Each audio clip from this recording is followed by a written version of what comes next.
Gold, trusted gold buyers. మీరు తాకట్టు పెట్టిన బంగారాన్ని విడిపించి ఈ రోజు ఉన్న మార్కెట్ ధరకు కొనబడును.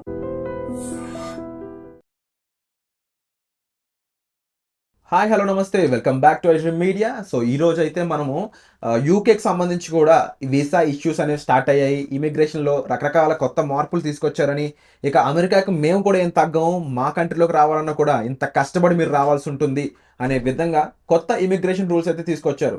మరి ఆ రూల్స్ ఏంటి, వాళ్ళు తెచ్చిన కొత్త చేంజెస్ ఏంటి అనేవి మనకి చెప్పడానికి మనతో పాటు ఉన్నారు హైకోర్టు అడ్వకేట్ అలాగే ఇమిగ్రేషన్ లాయర్ అయిన అడ్వకేట్ పృథ్వీ గారు. సార్తో మాట్లాడదాం.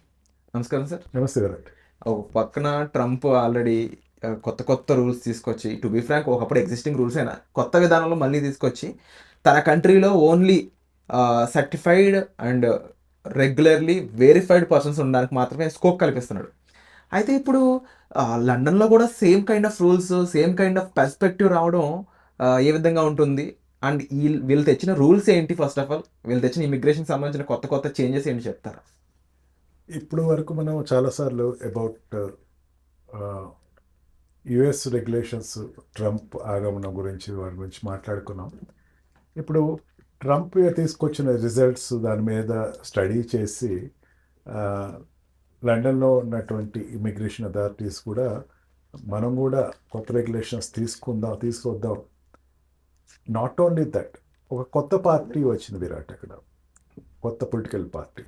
ఆ పొలిటికల్ పార్టీ ఈ నాన్ ఇమిగ్రెంట్స్ మీద అండ్ ఈ what we call donkey routes మీద వచ్చే వాళ్ళ గురించి ఎక్కువ వాళ్ళ ఫోకస్ చేసి మొన్న ఎలక్షన్లో లోకల్ బాడీ ఎలక్షన్లో చాలా సీట్లు నగ్గేశారు వాళ్ళు. దాంతో ఒక్కసారి వాళ్ళకి ఒక థ్రెట్ కాల్ వచ్చిందనమాట, మనం కనుక ఇప్పుడు మార్చకపోతే జనాలు మనం వ్యతిరేకిస్తారు అని. లోకల్ బాడీ ఎలక్షన్లో ఏమైందంటే రూలింగ్ పార్టీ సీట్లు తగ్గిపోయినాయి. అంటే అక్కడ ఉండేటువంటి జనాభా చాలా తక్కువ జనాభా ఉంటారు. ఆ ఉండేటువంటి జనాభాలో ఒక చేంజ్ వచ్చింది.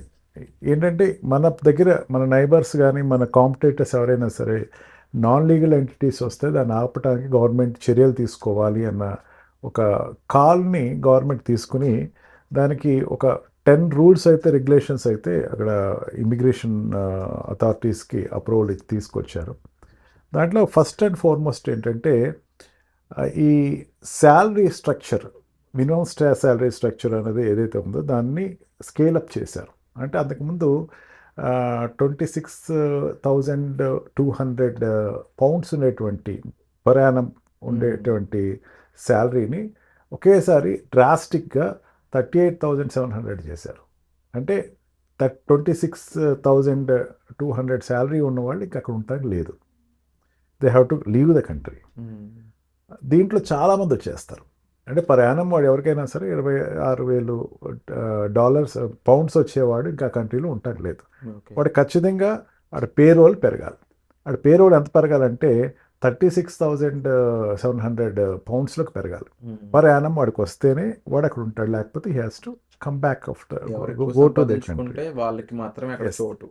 ఇప్పుడు నుంచి ఏంటంటే వాళ్ళ ఎంప్లాయర్ తోటి నాకేమన్నా ఇంక్రిమెంట్స్ ఇస్తారా, లేదా నాకేమన్నా జాబ్లో అప్రిసియేషన్స్ ఉన్నాయా, నాకు పెంచాలి శాలరీ అని చెప్పి డిమాండ్ చేసేటువంటి పరిస్థితి వచ్చింది. సెకండ్ థింగ్ ఏంటంటే మనకి ఇప్పటివరకు చాలా వీడియోస్లో యుఎస్ ఈ స్టూడెంట్ వీసాస్ తర్వాత వాళ్ళ కష్టాల గురించి మాట్లాడాం. ఈ కష్టాలు కాదు అసలు, ఈ స్టూడెంట్స్ అన్న వాళ్ళు ఇంకా ఎడ్యుకేషన్ అయిపోతే కంట్రీని వదిలేసే పరిస్థితి వచ్చేస్తుంది. లండన్లో పోస్ట్ స్టడీ జాబ్స్ అని అంటారు. 2 years చదివిన తర్వాత వాళ్ళతో ఎడ్యుకేషన్ అయ్యాక 2 years టైం ఇస్తారు. వాడికి టైం ఇచ్చి వాడు 2 years అక్కడ ఉండి ఏదో జాబ్ తెచ్చుకొని స్పాన్సర్ తెచ్చుకొని కంటిన్యూ అవ్వచ్చు. కానీ ఇప్పుడు ఆ టోటల్ జీరో చేస్తాడు. ఎడ్యుకేషన్ అయిపోయిన వెంటనే you have to within 6 months you have to Wake your self, otherwise leave the country. Sponsor తెచ్చుకోవాలి. ఇది వరకులాగా మనం ఎప్పుడైనా సరే స్టూడెంట్స్ ఎప్పుడైనా స్కాలర్షిప్ వీడియోస్ చూస్తూ ఉంటారు, క్యాప్స్ ఇట్లా తీసి ఇసురుతూ ఉంటారు, షూట్స్ చూస్తూ ఉంటారు.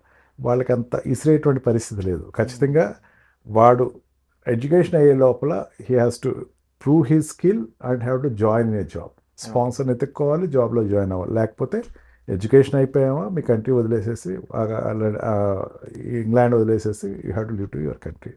That is a drastic change అని చెప్తారు. ఇంకోటి ఏంటంటే న్యూ ఫ్యామిలీ రీయూనియన్ అంటారు. అంటే భార్య కానీ భర్త కానీ ఇంకో దేశాల నుంచి పిల్లలు కానీ వచ్చేటప్పుడు ఖచ్చితంగా ఇందాక చెప్పాను చూసారు స్కేల్, ఆ $38,700 పౌండ్స్ ఆఫ్ కరెన్సీ వాడికి వస్తేనే పర్ యానం వస్తేనే ఆ పిల్లలు తెచ్చుకునే ఆ భార్యను తెచ్చుకోవడానికి అవకాశం ఉంటుంది, లేకపోతే భార్యను తెచ్చుకునే అవకాశం ఏమాత్రం లేదు. ఓకే. అండ్ ఆల్సో ఆ భార్య వచ్చేసిన తర్వాత how is income is growing అన్నది కూడా వాడు వెరిఫై చేస్తున్నాడు. అందుకని కొత్తగా పెళ్ళైన వాళ్ళు లేకపోతే భార్యను తెచ్చుకుందాం అనుకున్న వాళ్ళకి ఇది ఒక గడ్డు కాలం అనే చెప్పాలి. అండ్ అప్లికేషన్ ఫీజు ఒక్కసారి 30% పెంచేశారు. అప్లికేషన్ ఫర్ వీసాకి కానీ అప్లికేషన్ ఫర్ రెన్యులేషన్ కానీ అంతా కూడా 30% ఒకసారి పెంచేయడం జరిగింది. And fourth one most important thing, ఇంగ్లాండ్లో ఉండే వాళ్ళకి చాలామందికి ఇంగ్లీష్ పర్ఫెక్ట్గా రాదు. వాళ్ళ చిన్న చెఫ్ల కిందో లేకపోతే అదర్ నాన్ టెక్నికల్ జాబ్స్లో ఉండే వాళ్ళందరికీ కూడా లోకల్ లాంగ్వేజెస్ వస్తాయి. మెయిన్గా హిందీ కానీ ఈ ముస్లిం కంట్రీస్లో ఉండే వాళ్ళకి ఉర్దూ కానీ వాళ్ళు that is the transacted language for them. వాడు ఇప్పుడు ఖచ్చితంగా ఇంగ్లీష్ టెస్ట్ పాస్ అవ్వాలి. ఓకే. ఇంగ్లీష్ టెస్ట్లో వాడు పాస్ అయితేనే వాడు జాబ్లో జాయిన్ అవుతాడు. అంటే బట్లర్ ఇంగ్లీష్ ఉండేవాడు ఇంగ్లాండ్ వెళ్ళడానికి లేదు. Definitely he has to qualify for the English paper test. English paper test అంటే అంత ఈజీగా ఏమి ఉండదు. మన తెలుగు టెస్ట్ ఎప్పుడు పెడతానంటే 80% స్టూడెంట్స్ డ్రాప్ అయిపోతారు. ఓకే. అంత హార్డ్గా ఉంటుంది. ఇంగ్లీష్ టెస్ట్ అంత కష్టంగా ఉంటుంది. రెగ్యులర్ ఇంగ్లీష్ కాదు, బ్రిటిష్ ఇంగ్లీష్ రావాలి. British English is the hardest English. American English నేర్చుకుంటాం వేరు, యూరోపియన్ ఇంగ్లీష్ నేర్చుకుంటాం వేరు. ఫర్ ఈ ఆస్పెక్ట్లో ఇండియన్స్ కొంచెం బెటర్, ఎందుకంటే మన బ్రిటిష్ ఇంగ్లీష్ మన కాలనికల్ కంట్రీ కాబట్టి బ్రిటిష్ ఇంగ్లీష్ మనం చాలా వరకు నేర్చుకున్నామని చెప్పి పట్టు ఎక్కువ అని చెప్పచ్చు. అంతేకాకుండా ఈ స్కిల్డ్ పీపుల్ని ఎవరైతే ఉన్నారో స్కిల్డ్ పీపుల్ ఇంతమంది ఉండొచ్చు అని చెప్పేసి ఏదైతే ఒక రేషియో తీసుకున్నారో దాన్ని రెడ్యూస్ చేయమని చెప్తున్నారు. ఓకే. అంటే ఇప్పటివరకు ఒక పర్ యానం వచ్చేసరికి ఒక 20,000 to 50,000 skilled people can be taken, labour department skilled people can be taken అని ఒకసారి తగ్గించేయమన్నాడు. రీజన్ చెప్పమన్నాడు. నువ్వు స్కిల్ తీసుకునేటప్పుడు లోకల్ ఎందుకు తీసుకోకూడదు, అబ్రాడ్ నుంచి ఎంత తీసుకుంటున్నావు అని చెప్పి. ఇది ఎవరికి ఎఫెక్ట్ అవుద్దంటే మనకి అక్కడ ఐటీ సెక్టర్లో జాబ్కి వెళ్ళే వాళ్ళతో ఈక్వల్గా దానికన్నా ఎక్కువగా ఈ హాస్పిటల్ కేర్ టేకర్స్కి వెళ్తారు. హెల్త్ కేర్ టేకర్స్ అంటారు. అంటే నర్సెస్, మేల్ నర్స్ కానీ ఫీమేల్ నర్స్ కానీ నర్స్ కోర్స్ చేసిన వాళ్ళు ఉంటారు. ఎక్కువ మంది వాళ్ళే ఉంటారు ఇక్కడ. ఏ జాబ్ లేకపోయినా దాంట్లో జాయిన్ అవుతారు. ఇప్పుడు వాళ్ళకి ఏమైపోతుందంటే వాళ్ళ స్కిల్డ్ అనేసరికి ఏమైపోతారు, కొంచెం బాగా ఎక్స్పీరియన్స్ ఉన్నవాళ్ళు కానీ అక్కడ ఉండట్లేదు. అంటే కొత్తగా వెళ్ళే వాళ్ళు అంత ఈజీ అయితే ఇప్పుడు ఉన్నటువంటి పరిస్థితిలో కాని పరిస్థితి అని చెప్పారు. అంతేకాకుండా డిపోర్టేషన్ని టైటన్ చేశారు. డిపోర్టేషన్లో చిన్న క్రిమినల్ కేసు ఉన్నా, టికెట్స్ వచ్చినా, ట్రాఫిక్ రూల్స్ తప్పించుకున్నా, ఏదున్నా సరే వాడు ఒక్కసారి దొరికాడా he will be deported by the country. ఇమీడియట్గా డిపోర్ట్ చేసేస్తారు. మనకి అమెరికా కన్నా ఇంగ్లాండ్లో క్రైమ్ రేట్ ఎక్కువ. ఓకే. క్రైమ్ రేట్లో చాలా ఎక్కువ కనపడుతూ ఉంటుంది. ఎందుకంటే డిస్క్రిమినేషన్ ఆఫ్ ద స్కిన్ కనపడుతుంది, డిస్క్రిమినేషన్ ఆఫ్ ద రీజన్ కనపడుతుంది. ఎందుకంటే మొన్న ఇక్కడ ఇండియాలో వార్ జరుగుతూ ఉంటే ఇది 2 వర్గాలు కొట్టుకునే పరిస్థితికి వచ్చారు అక్కడ. అటు Indians who supported the Indian country వాళ్ళు, Pakistan people who supported their country, ఇద్దరు అంబాసీ దగ్గర కొట్టుకునే పరిస్థితి వస్తుంది. వాళ్ళు ఎవరైనా అరెస్ట్ చేశారనుకోండి ఆ ప్రొటెస్ట్లో వెంటనే వాడు పట్టుకుని వెనక్కి వచ్చేయటం అనమాట. అంతేకాకుండా ఇంకొక మేజర్ స్టెప్ ఏం చేశాడంటే వీసా రెన్యులేషన్ స్కీమ్ని టైటన్ చేశాడు. వీసా రెన్యులేషన్ స్కీమ్లో నువ్వు ఎన్ని జాబ్స్ చేంజ్ అయ్యావు, ఏమేమి జాబ్స్ చేస్తున్నావు, అప్లికేషన్ స్కోరింగ్ పెంచారు. అంటే అప్లికేషన్లో ఉండేటువంటి పారామీటర్స్ చాలా వరకు ఎక్కువ పెంచేశారు. ఎక్కువ పెంచి దాంట్లో రెన్యులేషన్ అంత ఈజీగా రెన్యులేషన్ అయ్యే పొజిషన్ అయితే కాదు. ఎన్ని వర్కింగ్ అవర్స్ నువ్వు వర్క్ జాబ్ చేసావు, నీకు ఎంప్లాయర్ ఏమంటున్నాడు, నీ sponsor is ready to give sponsorship or not.